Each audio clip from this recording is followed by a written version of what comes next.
अद्य अत्र समागतः बहुविद्वान् तथा श्रावकवर्ग।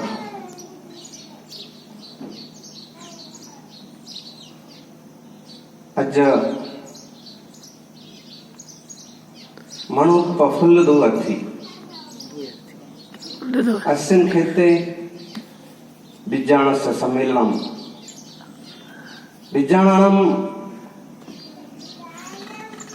विभिन्न सम्मेलनों प्रारंभ थी। कभी 55 साल पहले पंडित छोटेलाल जी वरैया जी के नेतृत्व में जब मक्खन लाल जी वगैरह जैसे बड़े विद्वान हाजिर थे तब यहाँ पर एक सम्मेलन हुआ था। कल हमको उसका फोटो बता रहे थे और सभी बड़े बड़े विद्वान टोपी लगा के 30-35 विद्वान यहाँ पर खड़े हैं। तब यहाँ कुछ ही था नहीं और तब 55-50 साल पहले विद्वानों का एक साथ यहाँ आना हुआ था। अभी योग बन रहा है कि नई पीढ़ी के विद्वान आत्मार्थी सज्जनों,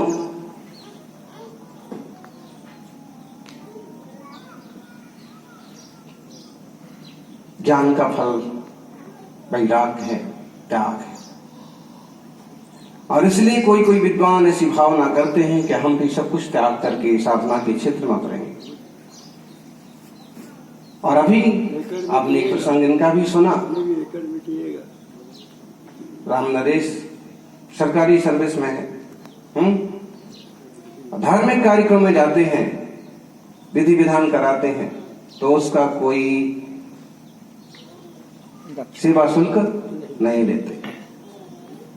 एक उदाहरण अपन सुना करते थे, भागचंद जो भागेंदु जिनने महावीर अष्टक की रचना की कि वो कहीं भी विधि विधान कराते थे तो सिर्फ श्रीफल लेते थे।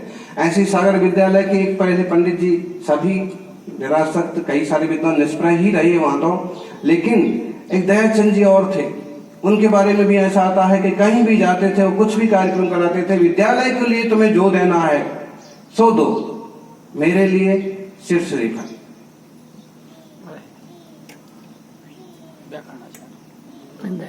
तो ये कहना चाहेंगे ना कि अगर आप सक्षम हैं और किसी बड़ी सर्विस में और अच्छी जगह हैं कि आजीविका निर्बाध चल रही है तो ये कोशिश करना चाहिए कि धार्मिक अनुष्ठानों की कुछ भी राशि लेने से हम बचे। सामने वाला यजमान जबरदस्ती फिर भी जिस ढंग से आजकल के विद्वान और शास्त्री वर्ग जिन धर्म की सेवा का पुरुषार्थ कर रहे हैं, जगह जगह पाठशाला और अनुष्ठानों के लिए अपनी सेवा दे रहे हैं, ये भी बहुत अच्छी बात है। एक जमाना वो था जब गणेश वर्णी जी के जमाने में कि तत्व सूत्र पढ़ने वाले नहीं मिलते थे, लेकिन उनकी कृपा कहिए, वरैया जी की देन कहिए, समंतभद्र महाराज की कृपा कहिए कि आज अनेकों अनेक जैन विद्वान जैन समाज की सेवा में समर्पित हैं। गोष्ठियां हो रही हैं, शास्त्रों पर विमर्श हो रहे हैं। प्राकृत भाषा में यदि कभी लिखना शुरू किया है तो संस्कार कोई विद्यालय के ही थे, क्योंकि संस्कृत के ग्रंथ भी पढ़ते थे और प्राकृत के ग्रंथ भी थोड़े थोड़े पढ़ते थे, तो मन में आता था कि जैसे आचार्यों ने लिखे हैं वैसे अपने को भी लिखना चाहिए। वो कब वक्त आएगा जब अपन भी लिखेंगे। योग संयोग ऐसा अच्छा बना कि जो जो सद्भावनाएं भाई थी वो सभी लगभग फल रही हैं और आज अंक लेकर परंपरा के मूल आसन पर बैठने का भी योग बना है और यह धर्म धारा निरंतर चलती रहे, वीतराग दिन शासन की वृद्धि होती रहे। अभी फौजदार जी बता रहे थे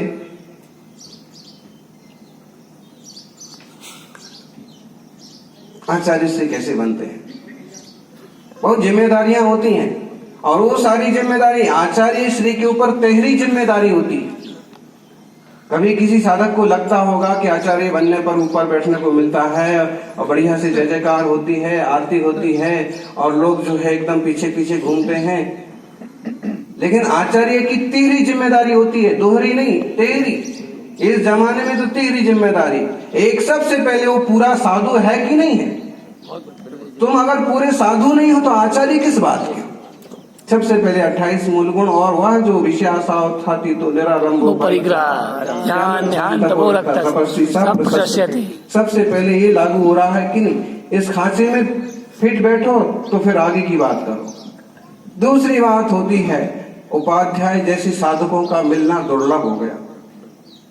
कभी कभी किन्हीं साधक को उपाध्याय पद दे भी दिया जाए तो उनसे 12 अंगों के नाम पूछना मुश्किल होता है कि उनसे आपको 25 अंगों के नाम के उनके गुणों के नाम मालूम पड़ जाएंगे, ये भी थोड़ा कठिन लगता है। ऐसे में कोई जिम्मेदार आचार्य होते हैं तो उनके ऊपर उपाध्याय का भी डबल लोड, उन्हें उपाध्याय का भी पूरा रोल निभाना पड़ता है। क्योंकि तपस्वी सम्राट गुरुवर सन्मति सागर जी को तो उनके गुरु ने ऑलरेडी आचार्य पद के साथ उपाध्याय पद भी दिया ही था कि फिलहाल उस समय उस संघ में ऐसे विशिष्ट साधक तो थे, लेकिन डायरेक्ट उपाध्याय जैसा काम कर सके तो सन्मति सागर जी को ही चुना। दोनों विभाग दे दिए तो दोनों ट्रांसफर हो गए, जिम्मेदारी होगी। फिर वो तीनों चीजों पर खरी उतरी, तपस्या, साधना, ज्ञान, ध्यान और आचार्य नेतृत्व। उपाध्याय श्री का उपाध्याय के 25 मूल गुण और फिर आचार्य, मतलब यह है आचार्य श्री के 36 गुण, मतलब यह है कि जो अपने आप को साधता हुआ औरों को भी साध सके, जो पंचाचार का पालन करता हुआ औरों को भी पंचाचार में निमग्न कर सके, जो खुद आत्मानुभूति के पद पर बढ़ता हुआ दूसरों को भी उसी मार्ग पर ले जा सके, वो आचार्य श्री के पद पर शोभित होने लायक है, विराजने लायक है। फिर सब तरह की भाषाओं का, सब तरह के विचारों का, सब तरह के व्यवहारों का, सब तरह की लोक पद्धतियों का भी उसे बोध होना चाहिए, तभी उसका सारा नेतृत्व और सारा कुछ जम पाएगा। क्योंकि हमें आचार्य की व्याख्या नहीं करना है, फिर भी अलग अलग तरह की सब्जेक्ट अपने सामने, विषय अपने सामने आए, और चूंकि हमारी लेखन पर ही आप लोग चर्चा में लगे हुए हैं, वैसा ही मानस सबका बना हुआ है, तो हम उस पर तो ज्यादा क्या बोलेंगे, अपने मुंह मियां मिट्टू बनने से कोई बुद्धिमानी नहीं होती है। लेकिन इतना जरूर कहेंगे कि जैसे कुंद जैसे आचार्य के सारे शास्त्रों को जब कंठस्थ किया और उपलब्ध प्राचीन प्राकृत साहित्य और जैन साहित्य को जब स्मृति पटल पर लिया, तो उसके बाद शब्द संपदा बहुत सारी हो गई एकत्र। व्याकरण का जो कुछ बोध रहा सो ठीक, क्योंकि विद्यालय में व्याकरण भी 5-7 साल पढ़ी, लेकिन विद्यालय में व्याकरण कैसे पढ़ते हैं विद्यार्थी सबको पता है। फिर बाद में सोचते हैं कि जितना गंभीरता से वो पढ़ाते थे उतनी गंभीरता से लिया होता तो एक एक सूत्र अपनी जबान पर आते। फिर भी पढ़ा हुआ फिजूल नहीं जाता है। गंगा बहती भी जाती है तो भी जमीन पानी पीती तो जाती है। जो सुनते हैं वो कहीं ना कहीं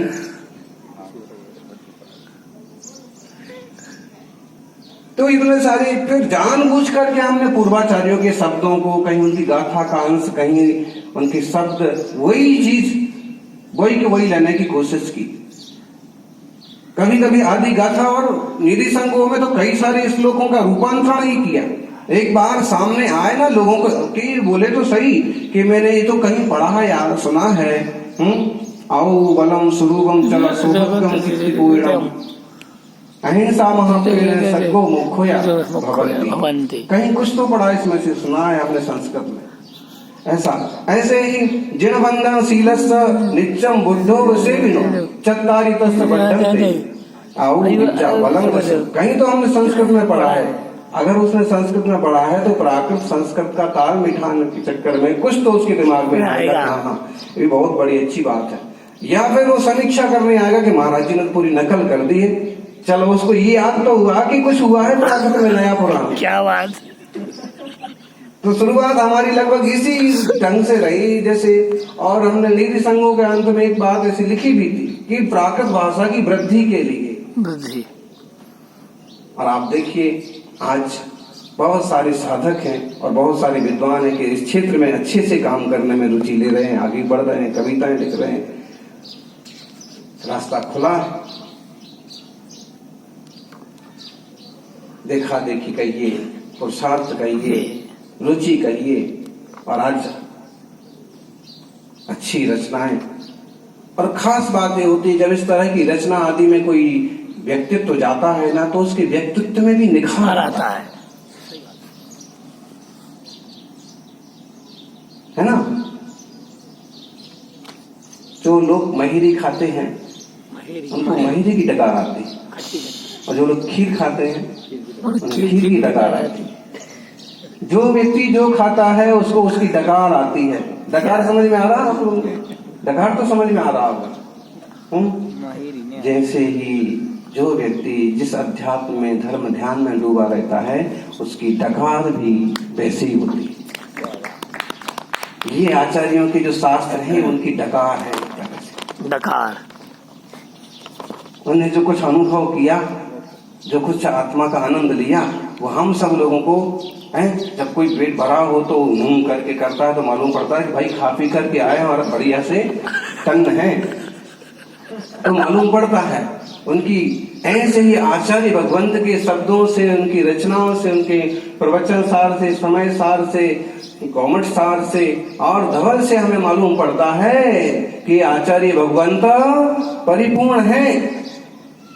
जैसे विद्वानों की चर्चा से, उनके बोलने के ढंग से, उनके प्रकटीकरण से, हाँ ये अपने आप में कितने निखरे हुए हैं, कितने सुलझे हुए हैं और कितने प्रज्ञा। कई बार लोग ऐसे संकीर्ण बुद्धि वाले हो जाते हैं कि वो जो चीज पकड़ते हैं उसे छोड़ते नहीं हैं, जबकि एक साथ हम 5 अंगुलियों का भी कथन नहीं कर सकते हैं, 5 परमेष्ठियों का भी कथन नहीं कर सकते हैं, 5 इंद्रियों का भी प्रयोग नहीं कर सकते हैं, तो आप किसी एक चीज को पकड़ के अपने आप को परिपूर्ण कैसे समझ सकते हैं? क्या बात है गुरुदेव। अब आज देख लीजिए समाज में पूजा पद्धतियों वगैरह को लेकर के लोगों ने कैसा हुड़दंग मचा रखा है, और अपने से विपरीत वाले को ऐसे समझते हैं जैसे कीड़ा मकोड़ा। अरे भाई तुम्हारी वर्षों की मान्यता हुआ है तो उनकी भी वर्षों की मान्यता हुआ है, लेकिन वो सिर्फ साधारण मान्यता ही तो है। जो जितने अच्छे स्तर से कर सकता है, जो जितनी भावना वाला है, जहां जैसी पद्धति है, अगर ऐसी सुलझी हुई बुद्धि आ जाए ना तो जैन समाज का स्वर्ण युग है। आज एक से एक साधक है, एक से एक वक्ता है, एक से एक भेद विज्ञानी साधक है। कोई कितना भी कहता रहे, लेकिन आत्म तत्व का अनुभव करके देह से भिन्न स्वभाव का अनुभव करने वाले साधक भले उंगलियों पर गिनने लायक हैं, लेकिन प्रभु महावीर स्वामी की कृपा से इस काल में ऐसे साधकों का आज भी प्रभाव है, उपलब्धि है। वो महावीर कीर्ति ना सही, आदि सागर शांति सागर ना उपलब्ध सही, वो किस ढंग से कितनी गहराई में गए वो जानते हैं कि इतिहास जानता है, लेकिन उनकी धारा में आए हुए साधकों के दर्शन करके आज भी हम प्रभु महावीर स्वामी के जीवन का अनुमान लगा सकते हैं। गौड़ बहू की बात कह रहे थे कुलपति जी, 52 गाथा। अपन जब इसको देखते हैं ना कि गोमट साहब युकांड की जो टीका की है, उसका जब मंगलाचरण देखते हैं तो चूंकि वो एक ही गाथा के मंगलाचरण पर विस्तार किया है, लेकिन उसमें कम से कम 150 श्लोक और 100 गाथाएं और जोड़ दी। अपन इस हिसाब से कहें तो सबसे बड़ा मंगलाचरण वही है, हो जाएगा जी हो गया। और धबला जी का जो विस्तार किया मंगलाचरण का वो भी काफी गंभीर है। और चूंकि कुंद स्वामी के मंगलाचरणों की बात करें तो उन्हें सीधा प्रवचन सार में 5 गाथाओं से इतना सुंदर व्यवस्थित मंगलाचरण किया कि जिन संस्कृत की तमाम पुरोधाओं को नमस्कार हो गया है, वंदनीय पुरुषों को वंदन हो गया। वंदनीय पुरुष। तो ऐसे अपने स्वरूप को जानना और ज्ञान ज्योति दीपक की जैसे ज्योत होती है वैसे ही कल्पना करने लगते हैं कुछ लोग, लेकिन सर्वथा वैसा नहीं। वो उदाहरण है। ज्ञान ज्योति माने जानन का अनुभव, यह है हमारी ज्ञान ज्योति। तदस्तु ज्योतिरुत्तमा, इस ज्ञान ज्योति उत्तम ज्योति को देखना चाहिए, परखना चाहिए।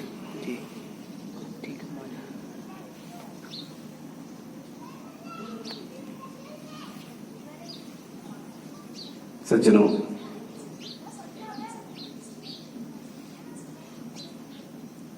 पूर्वाचार्यों की शब्द संपदा, उनके अनुभव अपने लिए मिले हुए हैं उनका सदुपयोग करें। लेकिन कभी कभी ये होता है कि जो एकदम व्याकरणनिष्ठ हैं या संस्कृत व्याकरण की विशेष अध्येता है, उनको ऐसे लगता है कि महाराज जी की रचना में कहीं ना कहीं ये कमी है। अब जैसे सीधा प्रयोग किया जाता है, पंचन्न शब्द का प्रयोग किया है, वो किया है कुंद स्वामी ने प्रयोग, हम करते हैं तो कभी कभी उस पर संस्कृत निष्ठ विद्वान कहते कि पंचन्न नहीं, जबकि प्राचीन प्रयोग है। ऐसे ही जीवम्मी, एधम भी, या फिर दो से ही, दो से हिम प्रयोग हुआ है, हो सकता है। प्राकृत में कई सारी भाषाएं हैं, बोलियां हैं, प्राकृत के अनेक रूप हैं, और उसमें इसी के कारण से तो आप प्राकृत कहलाई, और इसीलिए तो लोक भाषाओं के रूप में स्वीकृत रही कि सरलता की कई सारी पद्धतियां उसमें उपस्थित हैं। और प्राकृत से ही अपभ्रंश का एक प्रकार से जन्म हुआ, अपभ्रंश से आज की हिंदी अपन सब बोल रहे हैं। बोलने को लोग कहते जरूर है संस्कृत निष्ठ हिंदी, लेकिन संस्कृत निष्ठ हिंदी हो ही नहीं सकती। करते जरूर है थोड़े से ऐसे संस्कृत शब्द जोड़ करके, लेकिन हिंदी तो प्राकृत निष्ठ ही है, निष्ठ है, वहीं से आई हुई। पूरा देश बोल रहा है प्राकृत आज हैं? तो अपन इस पर और चर्चा करेंगे। समय की अपनी मर्यादा है। साधु कार्य तपः श्रुते, महावीर कृति जी का एक बहुत मंगलकारी सूत्र है ये, जो कि एक पुरानी नीति है, लेकिन ये उनका ब्रीद वाक्य था। साधु का काम है तप और श्रुत, और उससे भी आगे बढ़कर के वे आत्मसिद्धि की परंपरा पर चलते हैं। निर्ग्रंथों की परंपरा है। समझने के लिए हम जिन गुरुदेव ने इसके बीज डाले उनके नाम से कहते हैं, लेकिन है तो वर्धमान महावीर स्वामी की निर्ग्रंथ मुनिराजों की परंपरा। ऐसी वीतराग परंपरा में जो वीतरागता की भावनाएं और जो मार्गदर्शन किए गए हैं, उन सबको अपन अपने जीवन में भी उतारें, इससे मंगल होगा। हम केवल शब्दों पर ही न जाएं, भावों पर उतरें। सौभाग्य है कि कई सारे विद्वान जितना शब्द और साहित्य पर ध्यान दे रहे हैं, उसमें आचरण, विवेक और सहजता पर भी ध्यान दे रहे हैं। सही है, मत रूप निहारो दर्पण में, दर्पण मेला हो जाएगा।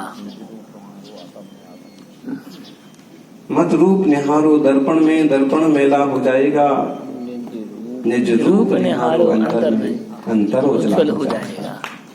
निज रूप निहारो अंतर में, अंतर उजला हो जाएगा। अपना अंतर उजला हो, यही मंगल भावना।